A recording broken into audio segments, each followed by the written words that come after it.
I weigh more than you guys," I shouted from the far end of the log bridge, making frustrated fists out of my sweaty hands and shaking them in the air. The summer sun ran toward the horizon, and already the sky was turning from blue to red. I felt hot, flushed, and useless. Brian and Charlie taunted me from across the ravine. "Come on, Andrew, just get over here." "What if it snaps?" I retorted. The body of an evergreen lay across the ravine, forming a bridge. The trunk of the tree was 20 yards long, but it was also rotting. An adult would snap it for sure, and by most measures, as a freshly aged teenager, I was already the size of an adult. I ran a sweaty hand through my sweatier hair, still unsure. "Chicken!" Holding my breath, I straddled the log, as Charlie and Brian had done. I leaned forward, pulling myself along inch by inch. As neglectful as my parents were, if they had any idea what we were doing, they would have never stopped yelling. I looked down. A sense of vertigo almost overcame me. The ravine was only 30 or so feet deep, but it was full of rocks and broken branches. More than enough to kill a kid, in other words. I stopped myself from swaying by focusing on the tree in front of me. A few cracks, soft but louder than gunshots to my ears, sounded when I reached the middle. The evergreen bridge visibly bowed. But I kept going. There was nothing for it but to keep going. We'd already walked all this way, up all the hills, and there was no turning back. I didn't want to walk home alone. And I especially didn't want to just be sitting there if the tree finally snapped. "Is, this where you guys saw the bear?" I asked, trying to hide my fear. Brian and Charlie had seen a bear not long ago. Although my father had made both of them promise to never go back into the woods, it hadn't taken them long to break their word. Besides, we were only out on a walk. If we just happened to go where they'd seen a bear, well then, that was just happenstance. It didn't speak of our shared intelligence that we had absolutely no plan for what would happen if we found one. "Nah, we're farther out than that," Brian said. My jeans were covered in dirt and bits of bark by the time I made it to the other side. Once clear of the evergreen bridge, I took a few minutes to dust myself. The brown stains were like chaps in reverse. I looked back over the ravine.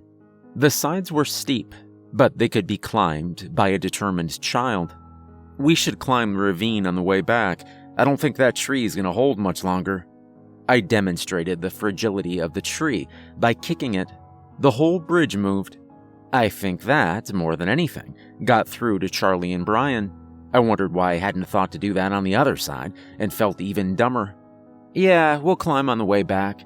Anyway, let's break for water," Charlie declared. As any trip out into the woods demanded that we at least make more attempt at playing soldier, we'd all brought canteens and provisions. We sat in a circle, eating these, talking about the dangerous things we might encounter. I used some actual Cub Scout knowledge and suggested we should hit sticks together if we saw a bear. Charlie and I were in the same class and had recently seen a film titled Charlie the Lonesome Cougar and thought seeing a bobcat would be worthwhile. Stupid kid jokes followed. Stupid insults, stupid talk. I don't remember much of it. It's all kind of a blur. It's on the bridge and the drums that stand out in my memory. For no other reason than that we'd grown tired of eating saltines and drinking tepid water, we decided to move on. I pressed the glow button on my watch, even though I didn't really need to, imagining that commandos did much the same in the jungle. We'd been gone for nearly 3 hours. I shared this info with the group. They shrugged, not seeming to mind much. I estimated we would not get home until 8. They shrugged at this, too. The plans were loose, and because we were all kids, we were still okay with that. We'd declare fort soon, probably play for an hour, and head back. I kept an eye out for sticks I could use as a gun. It would be quicker going back, since we'd spent so much of our time walking uphill. I looked forward to several books I hadn't managed to read yet. "What the hell's that?" Charlie said, pointing at a tree stump. And suddenly, we were there. I approached the stump, bent low, and extended my hand. The tree stump was perhaps 4.5 feet wide. About 3.5 feet of the stump remained sticking out of the ground. The interior of the stump was already rotted, so the tree looked to have been cut long ago. That wasn't the curious part. There were 3 holes cut into the stump. 2 where eyes would be, if the stump had eyes. 1 hole where a mouth would be, if the stump had a mouth. The stump regarded us from its fixed point on the ground, glaring. It was frightening beyond belief. "I know what that is," I said. I knew, but even knowing didn't stop the cold feeling in my stomach. I looked up at the sky again. It looked redder than before. My dad told me about it. Back in the old days, guys used to cut into trees like this, so they'd have somewhere to stand to cut down these big ones. I pointed to the mouth hole. They'd stick a board in there. Then I pointed to the eye holes. Then 2 more in there. They'd use the bottom one to step up, and then they'd stand on the top 2 and cut down the tree. A cold arrived, without wind. I didn't quite dare put my hand in the stump's mouth hole, because even though I knew it was only a tree, the eyes seemed to be furious with me, and I was almost sure the mouth hole would clamp shut and chew my hand off. Or worse, press down on my hand and squeeze it flat for the sake of violence without hunger. I didn't know how I knew. I just knew it in the way a child knows things. "How come there's trees with them that aren't chopped down?" Brian asked, with a hint of worry. Brian, Charlie, and I looked around. Somehow, without realizing it, we'd entered into a small clearing surrounded by trees that had been cut in a similar fashion. They were all staring at us. Brian was right. Some of the trees had been cut into, but not cut down. The trees with the eye holes seemed to follow us wherever we stood. If the trees had thoughts, their cold black eyes said they were full of rage. If they had words to speak, their ashen mouth holes said these words were calls of hunger. I could swear, somewhere far away, beyond sight, there were monsters dancing in the woods, quietly closing around us in a circle. I could see it all so clearly in my mind's eye. The monsters' faces were lined with leaves. Their teeth were made of white wood. Their skin was oak. And when their fingers pressed into you, it was like a chute burrowing through cement. I didn't say I was frightened for fear of looking weak. After the long bridge, I couldn't afford to look weary again so soon. Besides, I knew what had made the holes. Loggers. Loggers like my dad knew. Loggers like I'd known all my life. Loggers like the ones who always said the woods were haunted. Loggers like the ones who never would have gone through the effort of cutting into a tree and leaving it there. No one spoke for a very long time. We knew, suddenly, that we were standing in a bad place. We didn't even have to say it aloud to one another. We just knew. If there are bad places anywhere, then there are bad places in Gray's Harbor. There are many unquiet places in Gray's Harbor. There's a dirt road with 13 corners. People see Bigfoot out there. People see witches and warlocks out there. People see aliens out there. But they're never kind. That's the only common denominator in the sightings. Whatever is seen out there is cruel and malicious. I used to dismiss such stories out of hand until I went to the 13 corners.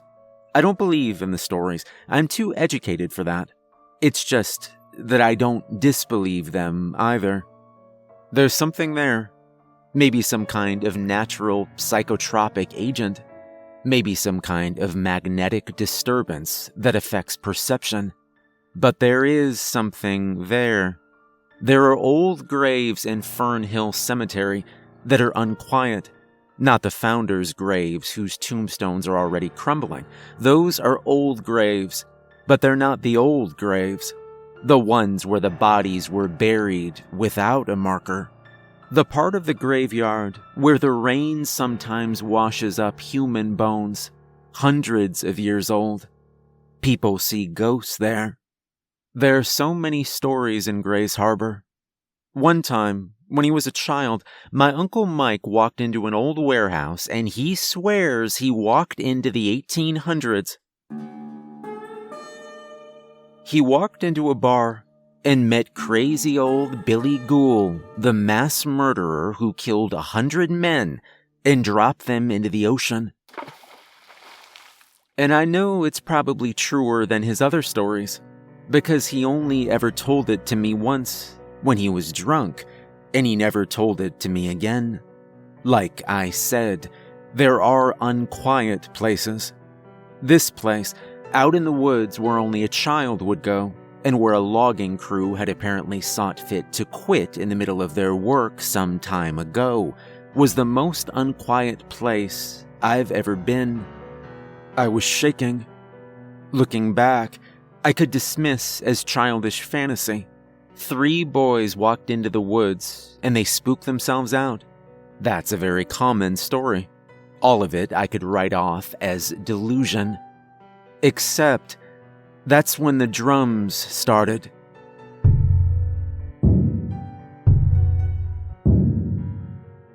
A rhythm of 4 coming from every direction. A rhythm of 4 coming from the air itself as the trees watched with eyeless sockets and spoke with their tongueless mouths.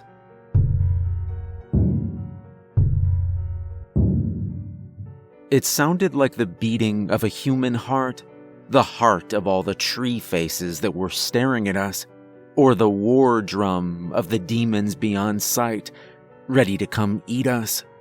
At the beginning of almost all terror, there's a moment of confusion.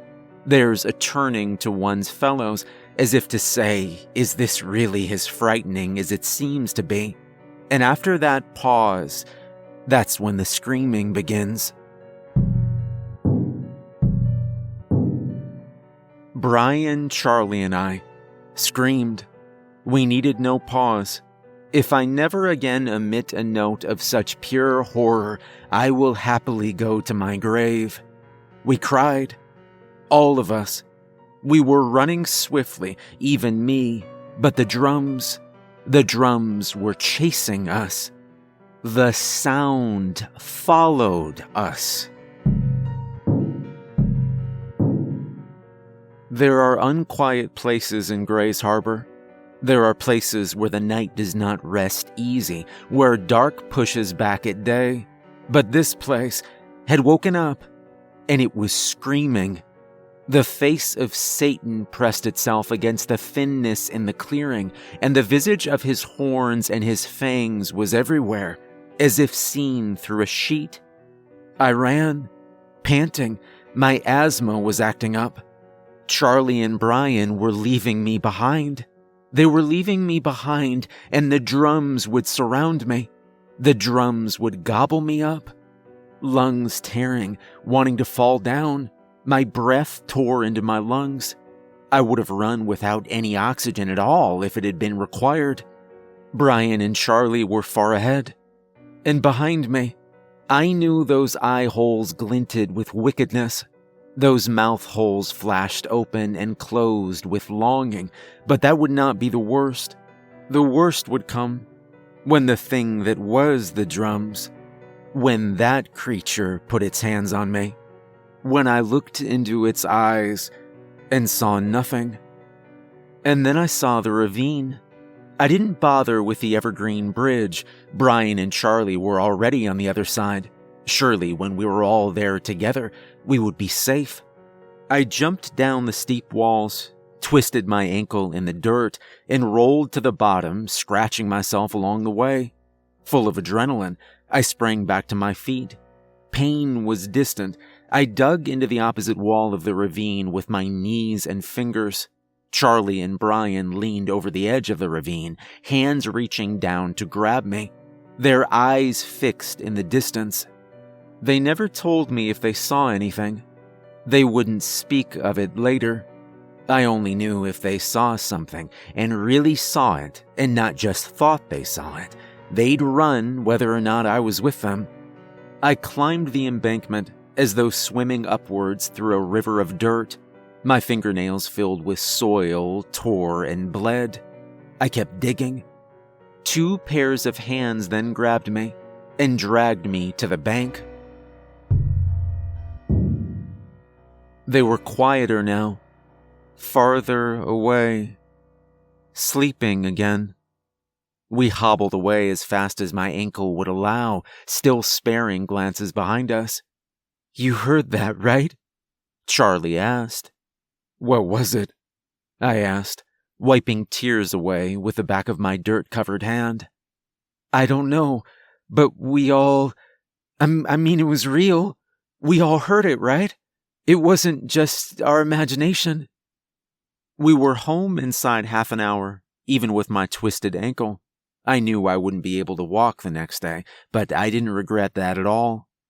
That night, I closed all the blinds so that I could see no trees.